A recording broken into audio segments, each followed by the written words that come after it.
நடுவர் அவர்களே, ரொம்ப அருமையான தலைப்பு. மனசாட்சியோடு வாழ்வது மகிழ்ச்சியா துயரமா அப்படின்னு சொல்லிட்டு, என்னமோ எதிரணியில இருந்து 2 பேர் வந்து பேசுனாங்க, மனசாட்சியோடு வாழ்ந்தால் மகிழ்ச்சி தான் கிடைக்கும். இன்னைக்கு எப்படி தெரியுமா மனசாட்சியோடு வாழற நடுவர் அவர்களே? அதுக்கு ஒரு உதாரணம் சொல்லட்டுமா? ஒருத்த கடவுள் கிட்ட வரம் கேட்கிறான். கடவுளே, எனக்கு 10 கிலோ தங்கத்தை கொடு, கடவுளே எனக்கு 100 கிலோ வைரத்தை கொடு அப்படின்னு கேட்கிறார். கடவுளுக்கு கோவம் வந்துருச்சு. உடனே காட்சி கொடுக்கிறார்.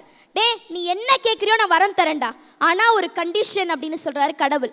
பக்தன் கேட்கிறான், என்ன கண்டிஷனா இருந்தாலும் பரவாயில்ல சொல்லுங்க கடவுளே, நான் உனக்கு என்ன வரம் கொடுக்குறனோ அதற்கு டபுளா உன்னுடைய பக்கத்து வீட்டுக்காரனுக்கு வரம் கொடுப்பேன்னு கடவுள் சொல்றாரு.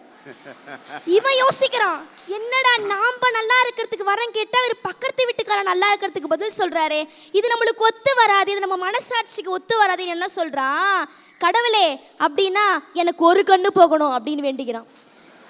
இவனுக்கு ஒரு கண்ணு போச்சுன்னா பக்கத்து வீட்டுக்காரனுக்கு 2 கண்ணு போகுமா? இன்னைக்கு இப்படித்தான் மனசாட்சியோடு வாழறாங்க நடுவர் அவர்களே. இதுதான் மகிழ்ச்சியா? இது துயரமா தானே இருக்கு நடுவர் அவர்களே. அது மட்டும் இல்லை நடுவர் அவர்களே, இன்னைக்கு எதிரணியில சொன்னாங்க, நீங்க மனசாட்சியோட உழைங்க உங்களுக்கு மகிழ்ச்சி கிடைக்கும், மனசாட்சியோட படிங்க உங்களுக்கு மகிழ்ச்சி கிடைக்கும்னு. இன்னைக்கு ஃபேஸ்புக்ல வேலையில்லா பட்டதாரிகள் அப்படின்ற ஒரு குரூப் ஃபார்ம் ஆகிறதுக்கு காரணம் என்ன நடுவர் அவர்களே? இன்னைக்கு அவங்க மனசாட்சியோட தானே படிக்கிறாங்க. தான் படித்த படிப்புக்கு என்னுடைய நாட்டில் வேலை கிடைக்கும்னு சொல்லிட்டு இன்னைக்கு எத்தனை இளைஞர்கள் ரோடா போய் வேலை தேடிக்கிட்டு இருக்காங்க. ஆனா அவங்களுக்கு கிடைக்கிறது என்ன? துயரம் தானே நடுவர் அவர்களே. அது மட்டும் இல்லாம, சரிடா எனக்கு எந்த கம்பெனிலும் வேலை கிடைக்கல, நான் போய் லோன் கேட்கிறேன், நான் ஓன் பிசினஸ் ஸ்டார்ட் பண்றேன்னு போறாங்க. லோன் கேட்கறவங்க என்ன சொல்றாங்க, உங்ககிட்ட ப்ராப்பர்ட்டி இருக்கா, இல்ல அட்லீஸ்ட் 2 மாடாவது இருக்கான்னு கேட்கறாங்க. மாட்டுக்கு லோன் தர இன்னைக்கு இருக்கக்கூடிய மனிதர்கள் ஏன் மனுஷனுக்கு லோன் தர மாட்டாங்க நடுவர் அவர்களே? ஏன்னா இன்னைக்கு மனசாட்சியோட வாழ்ந்தா துயரம் தான் கிடைக்குது. இதனால தான் இன்னைக்கு இளைஞர்கள் என்ன பாதையை சூஸ் பண்ணியிருக்காங்க, இன்னைக்கு நம்ம நாட்டில் நம்ம படிப்புக்கு ஏற்ற வேலை கிடைக்கல, அதனால இன்னைக்கு எல்லாரும் படிச்சவன் எல்லாரும் இன்னைக்கு வெளிநாட்டில் போய் வேலை செஞ்சுட்டு இருக்கா நடுவர் அவர்களே. இன்னைக்கு எல்லாமே வெளிநாட்டு மோகமா மாறிடுச்சு. இன்னைக்கு மனித வாழ்க்கை அப்படின்னு எடுத்துக்கிட்டா அதை 2ஆ வகுக்கலாம். ஒன்று இப்படித்தான் வாழணும் அப்படின்னு சொல்லலாம், இன்னொன்று எப்படி வேணா வாழலான்னு சொல்லலாம். இப்படித்தான் வாழணும் என்றதற்கு உதாரணமாக வாழ்ந்தவர் தான் நம்முடைய பகுத்தறிவு பகலவன் தந்தை பெரியார் அவர்கள். அவருக்கு பின் பேரறிஞர் அண்ணா அவர்களுடைய வாழ்க்கை அதற்கு ஒரு சிறந்த உதாரணம்.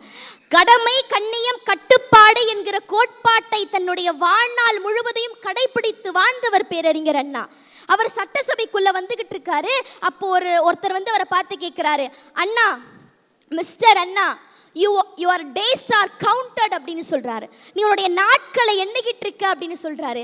அதற்கு மனசாட்சியோடு வாழ்கின்ற அண்ணா என்ன தெரியுமா பதில் சொல்றாரு, my days are counted but my steps are measured அப்படின்னு சொல்றாரு.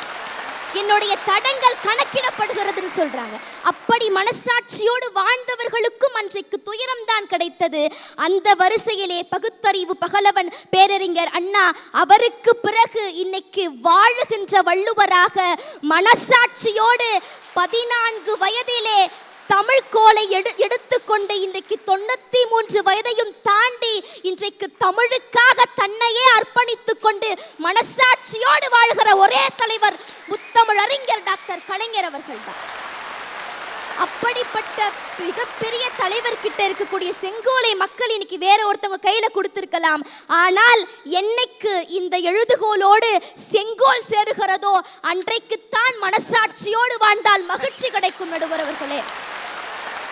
நிறைவான இப்படி சொல்லி முடிக்கிற நடுவர் அவர்களே, உண்மை பாசம் அப்படின்னு சொன்னா அதற்கு மறுபெயர் தாய் அப்படின்னு சொல்லலாம். தாயினுடைய பாசத்தை நம்மளால அளவிடவே முடியாது. ஆனால் அந்த பெற்ற தாய் என்ன நினைக்கிறா, தன்னுடைய பிள்ளை எதிர்காலத்தில் என்னை பாதுகாப்பா, என்னுடைய பிள்ளை தான் எனக்கு எதிர்காலத்தில் கஞ்சி ஊத்துவான்னு நினைக்கிறா. தன்னை செம்மண் புழுதிக்குள்ள புதைத்து கொண்டு தன்னுடைய பிள்ளை வாழ வேண்டும்னு நினைக்கிறாங்க.